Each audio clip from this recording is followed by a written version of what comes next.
Yes, you mentioned another key factor because you mentioned, oh, Atlantis was some kind of a relatively large island, and many people say, oh, there couldn't be such an island because something, something, something. But actually, and it is a geological fact, not a crazy conspiracy theory, that from the time of the ending of the last ice age, like from about 13,000 years ago up until now, the sea levels rose about 120 meters, which is 120 meters. So imagine right now you are on the beach, on a beach nearby you, and now you can see 120 meters, which is like a large, I don't know how many stories building, but a large building. And this was the rise in the sea levels from the time, of course, of the last ice age, which is 13,000 years ago. But actually we know, geologically speaking, that at some point it was faster, then it slowed down, but it is still a huge difference from the sea levels of nowadays. And another key thing is that averaged, when it comes to the entire Earth, there sank about 25 million square kilometers, which is more than the area of an entire North America. Not the United States, but an entire North America, and it is more than that.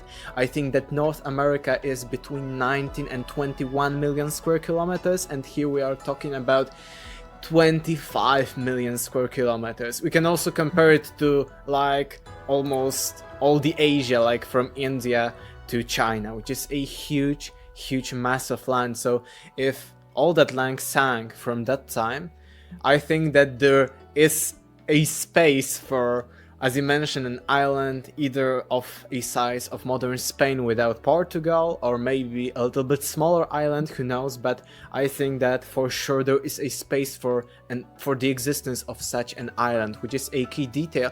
And another detail that is connected with that is that Plato at some point in his dialogues tells us that still outside the Pillars of Hercules there are remnants of Atlantis, because the sea there where Atlantis existed is really muddy and it is not navigable, so we cannot sail through it. So even at times of Plato, more than 2000 years ago, there were still so remnants, maybe, as you mentioned, the peaks of the Atlantis in the Azores.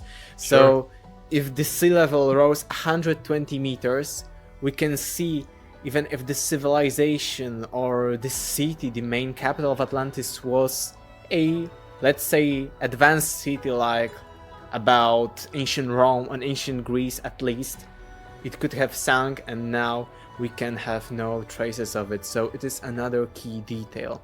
And I think that in the next episode we'll go through many other, as you mentioned, points in this story of Atlantis, because it is a big picture which has so many points, so many correlations, so many ideas that we can find in geology or in historical sources, that we will have on this channel an entire series about the lost civilization of Atlantis.